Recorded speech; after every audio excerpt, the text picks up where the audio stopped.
Hello and welcome to CRT Basic to Advanced Mentorship. We are looking into institutional order flow in this lesson. If you can read the order flow, you will never guess again whether your trade will deliver or reverse. The market, it is either bullish, bearish, or it is in the ranging market. Institutional order flow is what separates emotional traders from those who execute with conviction. Conviction comes from confidence and knowing what you are doing and why you are doing it. By the end of this video, you will know how to read order flow, to hold to targets, and recognize when the market internals are shifting. What is very important in this lesson is to understand that everything that you need is in these candles. Our open, high, low, and close, it's all we need. Most traders panic because they cannot read order flow. They close too early, they hold too long, or they add when the market is about to reverse.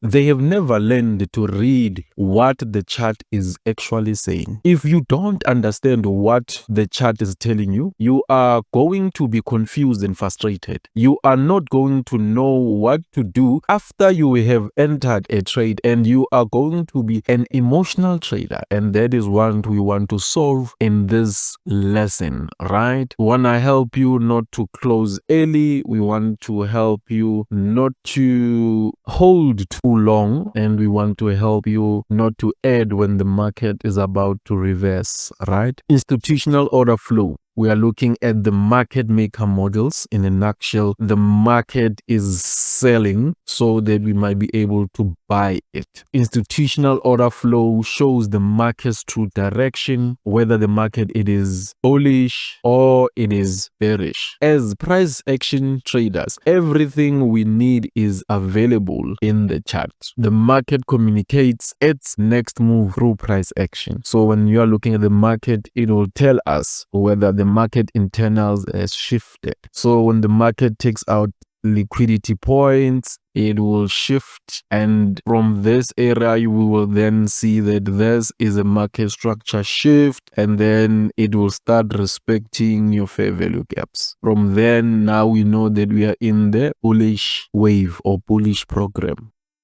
So ICT has created the concept and the language that we use in these lessons. So bullish institutional order flow. So when we are looking at the bullish institutional order flow, the first thing that we want to see it is that is the market rejecting highs and displacing through low. So if you look at this market and this is a high, the market then reject above it and displays below a low. And what we want to see also it is that are the imbalances supporting price. I want us to start from here, right? And we look at if the market it is rejecting the lows and displacing above their highs. So that's the first thing. So when you look at the market, you'll then understand that these lows are being rejected and their highs, the market is closing above the highs, right?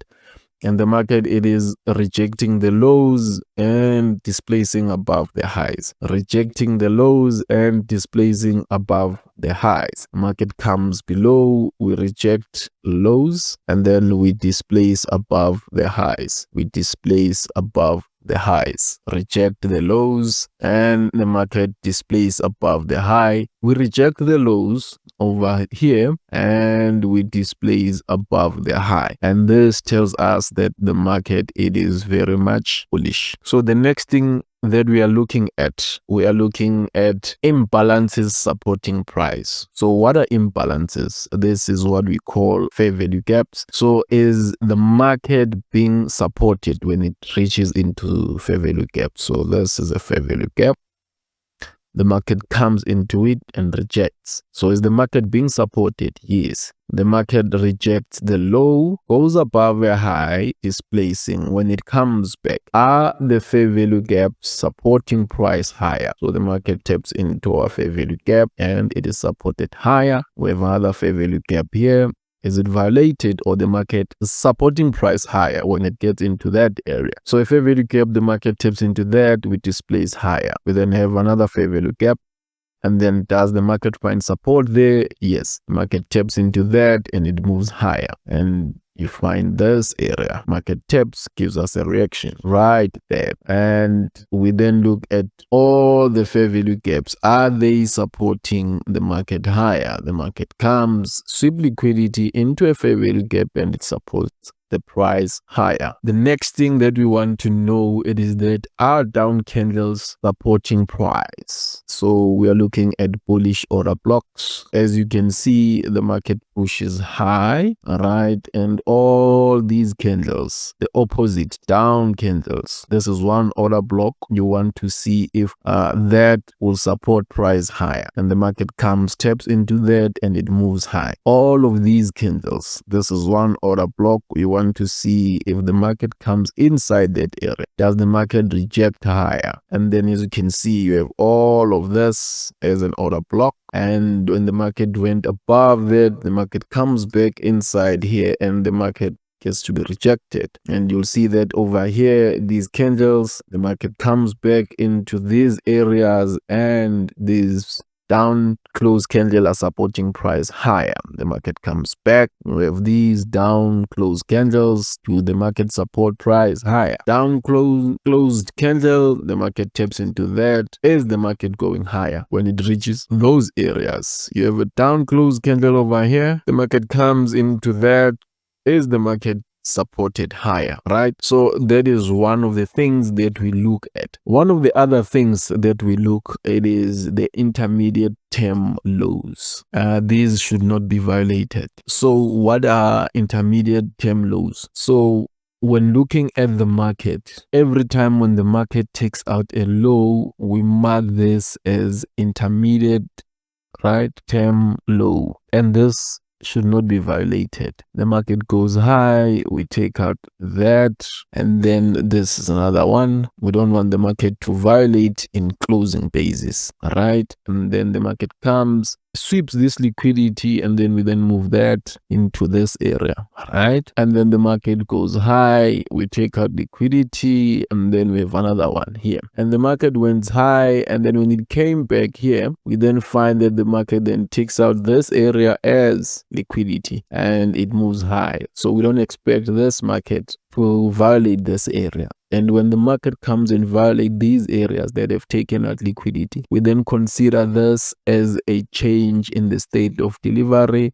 This then tells us that the market is changed from being bullish to bearish, right? It is changed from being bullish to bearish. You will see this in the next slide. In the next slide, you then see that this market then turned bearish. What are we looking at? When we are in a sell program and the market is going down, we want to see highs being rejected and lows being displaced through. The market takes out a high, it pushes through the low, we then pull back, we have a high that is taken out, and then the market displays to the lows, and that is how we want to see our market structure. And then another thing, we want to see imbalances acting as resistance. Therefore, your fair value gaps, they need to act as resistance. When the market come into those imbalances, we want to see the market rejecting lower. We want to see the market getting into imbalances and reject lower. We get into an imbalance, we want to see the market rejecting lower. Another thing that we want to see, it is that up closed candle act as resistance also. You then come into this, you then see this up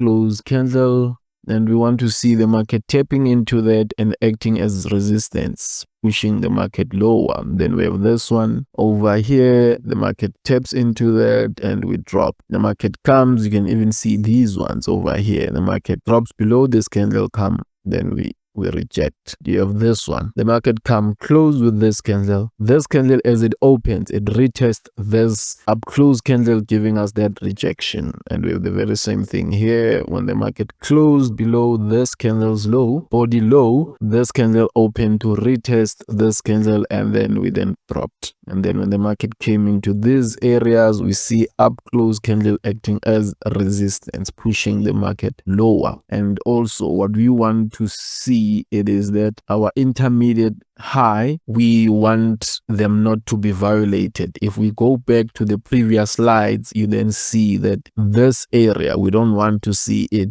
being violated after it has taken out liquidity grab. But if the market comes and takes out the intermediate term high, then the market is shifted from being bearish to bullish. Hence you see that we have a buy program starting from that point on. When we are going to turn bearish, you then see that an intermediate term low, as the market was going high, it gets to be violated, and when it is violated, then we then consider our structure that it has changed to the downside. We start to have these expectations. Highs are rejected. We want to see them displacing. We want to see the market displacing below the lows. We want imbalances to act as resistance. We want up closed candles to act as resistance. And when the market, we don't want to see the market violating the intermediate highs, meaning if the market takes out this liquidity, and then we don't want to see the market taking out this high. Right? We don't want to see that. So as the market is going down, we are looking into that. And also what you need to understand, it is that when the market visits a fair value gap, we also mark that as an intermediate term high. The high that is created there, it is also an intermediate high or an intermediate low when the market retests a fair value gap. So those are the rules for that. And one of the things that we have to understand, it is that the market is either in a buy program or a sell program. So the market is constantly seeking liquidity and inefficiencies above or below price, right? So if price is rejecting highs and respecting imbalances, the order flow is bearish.